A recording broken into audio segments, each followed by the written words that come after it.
지금 SK엔카에서 가장 좋은 K5 중고차를 제가 골라드릴 거예요.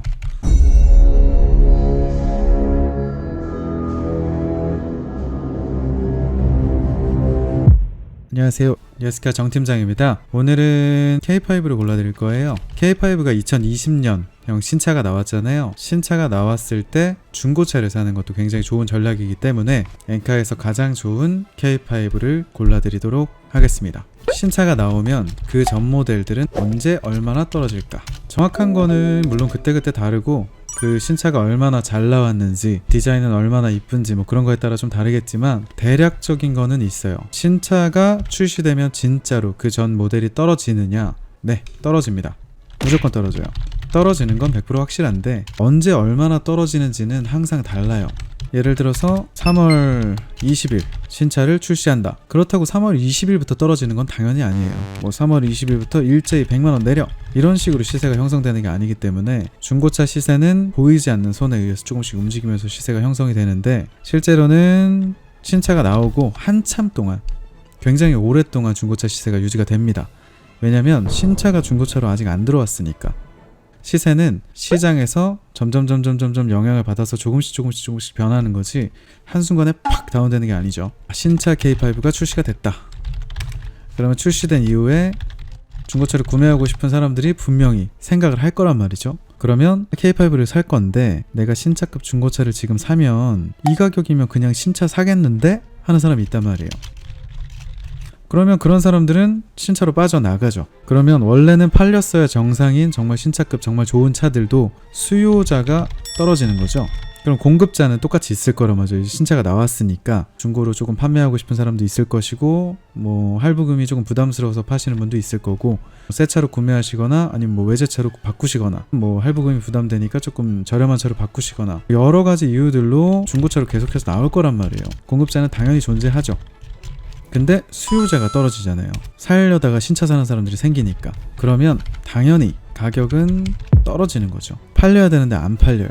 그러면 뭐 50만원 내렸다가 또 안 팔려. 그럼 또 50만원 내렸다가 100만원 떨어진 상태의 차들이 전체적인 시세를 형성해버리면 다음 사람이 K5 구형을 매입을 할 때 수그러든단 말이죠. 매입할 때도 좀 부담스러워요. 새 차 나왔는데 구형차를 매입해야 되나? 그리고 시세를 딱 보는데 전체적인 시세가 한 요 정도가 이제 형성이 돼 있을 거 아니에요. 이미 떨어진 상태로.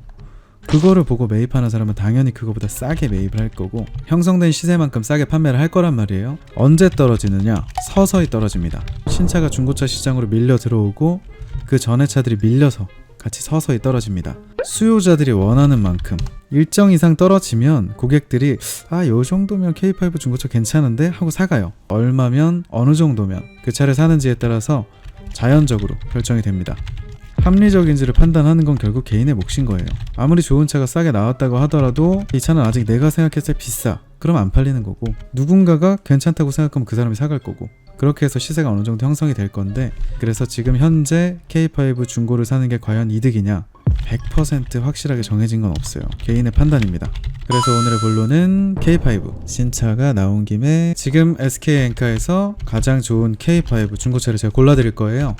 스펙이 가장 좋은 거를 고르는 거예요. 소모품은 관리가 잘 됐는지, 엔진 미션은 좋은지 직접 차는 보셔야 돼요. 두 가지로 나눠서 볼 거예요. 왜냐면 K5가 1세대도 있고 2세대도 있으니까. 제가 생각했을 때 2세대 모델은 한 1500에서 2000 사이, 1세대 모델은 500에서 1000만원 사이. 2000보다 높은 금액으로 K5 중고차를 사실 거면 그냥 새 차를 사세요. 그게 나을 것 같아요. K5 예쁘고 좋은 걸 사고 싶은데 그래도 1000만원 아래였으면 좋겠다 생각을 하시는 분들이 있기 때문에 두 가지로 나눠서 볼게요. 지금 현재 K5 3세대는 인터넷상에 지금 하나 있는데 신차 한 3,300만원 하는 게 여기 3,000만원에 올라와 있는데 제가 성능이 없어서 3세대는 매물이 없으니까 2세대 중고차를 고를 거고, 1편에서와 기준은 똑같아요. 렌트카는 싫습니다. 골격에 사고가 있는 거는 좀 싫습니다. 단순 교환은 괜찮아요. 문짝, 펜다, 트렁크 요거까지만 괜찮아요. 스마트키 있는 걸로. 색깔은 일단은 빼놓고 볼 건데, 뭐 은색, 뭐 흰색, 검정색, 이런 무채색. 꼭 1인 신조는 아니어도 되지만 주인이 너무 바뀐 건 싫어요. 주행거리는 10만 미만. 가격이 넉넉하다면 연식이 짧을수록, 주행거리가 짧을수록 좋은 건 당연하기 때문에 주행거리는 좀 짧게 둘 거고요. 깨끗한 거. 외관이 깨끗한 건 실내도 깨끗할 가능성이 높다고 생각해요. 그리고 누유가 가능하면 없는 것, 미세 누유까지는 어느 정도 인정해 줄 생각이에요. 이제 단순 교환이랑 비슷한 건데 조금씩은 원래 세요. 내비 후방이 있으면 좋은데 30만 원이면 매립을 해요. 있으나 없으나 상관은 없지만 뭐 이왕 있으면 좋겠죠. 썬루프는 상관없다. 한 가지 더 있어요. 고질병. GDI 엔진 결함이 있어요. 실제로 차를 보실 때 특정 RPM에서 딱따구리 소리 나는지, 그거를 우리가 SK앵커에서 보고 판단할 수는 없잖아요. 실제로 보실 땐 꼭 보셔야 됩니다. 근데 이런 식으로 차를 걸러 나가잖아요. 그럼 살 차가 없어요. 전체적인 걸 보시되 무조건 어떤 이슈가 있어서 이건 안 돼 이렇게 생각하시면 안 되고, 저는 요거는 일단 제외하고 생각할게요. 실제로 간 분들은 꼭 체크해 주세요. 특히 구형 K5 살 때 LPG 말고 가솔린으로. 저번이랑 똑같아요. 성능 기록부 없는 차는 거릅니다. 지금 많이 날아갔죠 차가. 중고차 살 때 꼭 해야 될 일, 첫 번째, 신차 가격표를 통해서 내가 원하는 옵션 사항을 파악해야 돼요. 무슨 말이냐, 많잖아요. 차가 MX로 봤을 때 디럭스가 있고 럭셔리가 있고 스타일 에디션, 프레스티지, 노블레스 스페셜, 시그니처 너무 많단 말이에요. 등록증에도 이거 안 나와 있단 말이에요. 그럼 어디 나와 있냐, 등록증 우측 하단에 공급 가액을 통해서 대략적인 유추는 할 수 있어요. 신차 가격이 얼만데 부가세 제외한 금액이 얼마면 이거는 아마 이 차였겠구나, 유추는 가능한데 정확히는 안 나와 있단 말이에요. 어디 나와 있냐면 등록증에 있는 차대 번호를 기아 레드 멤버스, 여기다가 차대 번호 입력하면 나와요. 이 그림 같은 차를 기준으로 보여드리겠습니다. 차량 사양 조회 있죠. 네, 차대 번호 17자리를 입력을 해줍니다. 정확히 나오죠? K5 자가용 GS 1.0 오토 프레티지 MX 신차 가격은 2,807만원이었다. 그래서 직접 구매하실 때 한번 조회해보고 사세요. 저한테 오시면 저는 해드리는데, 내가 노블레스인 줄 알고 샀는데 알고 보니까 옵션을 추가한 프레스티지였다, 뭐 이런 경우가 나중에 발견이 된단 말이에요. 2달 뒤에 가서 따져봐야 도움 안 됩니다. 미리 알고 사셔야 돼요. 내가 몰랐으면 모르는 사람 잘못이에요. 내가 사야 할 차, 요 차 기준으로 보여드릴게요. 17년식 K5 17년식 K5의 신차 가격표. 네, 이 금액에 선택 옵션을 추가해서 2,800만원짜리 차를 뽑았다는 거예요. 선택 옵션 추가한 건 어떻게 하느냐, 차 사진을 보면서 하나씩 찾으시면 돼요. 저쪽에서 제공해준 정보를 보는 게 아니라 내가 이걸 골라서 볼 줄 알아야 돼요. 통풍 시트가 들어있으면 컴포트 시트 1이 들어간 거예요. 그걸 내가 어떻게 알아? 다 외우고 다녀야 돼? 아니죠. 밑에 나와 있죠. 컴포트 시트 1은 앞좌석에 통풍 시트가 들어가고 뒷좌석에 열선 시트가 들어가고 동승석에 파워 시트가 들어갑니다. 다 나와 있잖아요. 맞춰보면서 사진이랑 비교해 보시라고요. 근데 사진에 안 찍혀 있다, 그럼 없는 거예요. 여기 통풍 시트가 지금 일단은 여기 들어갈 거예요. 아마 지금 없고요. 그리고 저는 통풍 시트를 떠나서 조수석에 전동 시트가 없는 걸 보고 알 수 있었죠. 컴포트 시트가 안 들어간 옵션이구나. 그럼 얘는 도대체 뭐가 들어가 있는 걸까? 내비게이션 들어가 있죠. 어떤 옵션이 어떻게 들어가 있고 나는 그래서 뭘 사고 싶은지. 내가 원했던 최소한의 옵션은 버튼 시동 스마트키 시스템이란 말이에요. 프레스티지를 보면 버튼 시동 스마트키가 들어있고 열선 핸들이 있고 ECM 음료가 있고 하이패스 겸용이고 스마트 트렁크가 들어있고 포토 에어컨이 들어있으니까. 근데 요거랑 속으시면 안 되죠. 럭셔리 트림에 버튼 시동 스마트 키를 추가할 수 있어요. 75만원을 해서. 그러면 가장 합리적인 차는 럭셔리에 버튼 시동 스마트 키를 넣은 2,265만원에 75만원을 추가해서 2,350만원 돈 주고 산 그 차가 가장 깔끔하고 제가 원하는 옵션이 다 있는 K5가 될 수 있는 거죠. 그래서 럭셔리 프레스티지 같이 봐야 되는 거죠. 내가 원하는 건 럭셔리와 프레스티지였죠. 2018년에서는 디럭스에도 스마트 키를 넣을 수 있다, 이런 식으로 되기도 해요. 그래서 이거를 무조건 체크하시는 건 좀 위험한데, 일단 K5는 그런 게 없어서 럭셔리 프레스티지 보겠습니다. 지역은 제가 수도권이기 때문에 수도권을 체크할 거고요. 난 좋은 차 있으면 어디든 간다, 그럼 다 하시면 되고요. 이렇게 했을 때 저희가 봐야 할 차는 111대가 있죠. 주행거리가 10만이 넘어갔던 차들을 좀 잘라내면 이제 95대가 남죠. 이 중에 우리가 볼 차는 14대 할만하죠. 노블레스도 놓으시죠. 기분이다. 노블레스 스페셜 시그니처 넣자. 그럼 이제 K5 1500에서 2000 사이에 가장 좋은 거를 골라볼 거예요. 기아 K5 누르시고 2세대면 2세대가 그냥 2세대 MX, SX가 있고 더뉴 K5가 있어요. 더뉴 K5 2세대는 이제 페이스리프트 된 건데 총 49대 중에 괜찮은 걸 골라보시죠. 자, 하나씩 살펴볼게요. 이분은 찍어서 올리셨구나. 휠하우스 차입니다. 안 되죠. 더 짧은 게 있을 수 있으니까 쭉쭉 올라가 보시죠. 이 정도 단순 교환은 봐줄만 한데 2월 26일 최근에 들어왔네요. 제가 원하는 거 웬만한 거 다 있죠. 19년형에 지금 얼마 안 됐는데 아직 고객 명의로 되어 있는 위탁 차량으로 볼 수 있어요. 지금 이 사고들이나 이런 걸 봤을 때 엄청나게 심한 사고는 아닐 가능성이 크거든요. 이거 사시면 될 것 같습니다. 제가 보험 이력이나 이런 건 떠나도 성능 기록부는 실제랑 좀 다를 수 있다 그랬잖아요. 요것만 좀 확인해 드리겠습니다. 네, 이게 앵커에 올려주신 성능 기록부고 이게 딜러 전선에 있는 성능 기록부로 동의를 하고요. 렌트 없고요. 특별한 사항 없고요. 다 양호한 거 맞네요. 더뉴 K5 단순 교환. 물론 이제 백 판넬은 단순 교환 아니지 않냐 얘기하시는데 백판도 그렇게 심한 건 아니에요.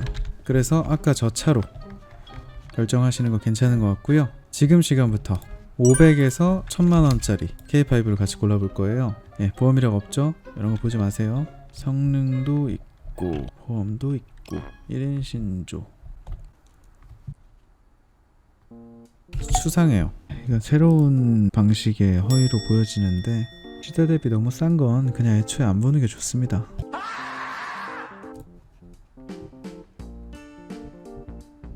요거 괜찮네. 제가 원하는 옵션 사항 다 있고 전반적으로 차도 깨끗해 보이고 스마트 키도 있고 주행거리도 어느 정도 합리적이고 더뉴로 안 올라가도 되겠네.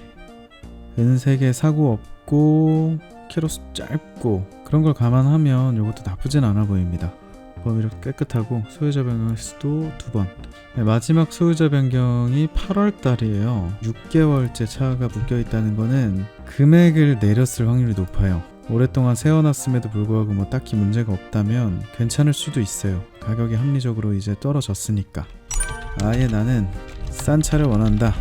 이 675만원이지만 옵션 다 들어있고 차 깔끔하고 내비유방 다 있고 깨끗한 이걸로 7만 킬로면 렌트 이력이 있더라도 지금 이 기간이 짧잖아요. 3년 정도인데 3년 정도면 장기 렌트했다가 다른 사람으로 바꿨을 수 있단 말이에요. 중간에 이제 왔다 갔다 한 게 많은데 어차피 주력으로 탄 거는 이 5년 동안 탄 사람 이게 제일 길고 차라리 이렇게 가격적으로 확실한 메리트가 있다면 괜찮아요. 12년 2월식 7만 킬로 흰색 675만원 800만원대 900만원대부터 이거 차가 괜찮아지는데 요 금액대를 사느니 차라리 더뉴로 올라가서 2차 2018년 3월 13일이라는 게 조금 의아하긴 해요. 개인 명의로 돼 있을 가능성이 매우 높은데 왜냐면 2년 동안 차가 묶여 있었을 수는 없으니까.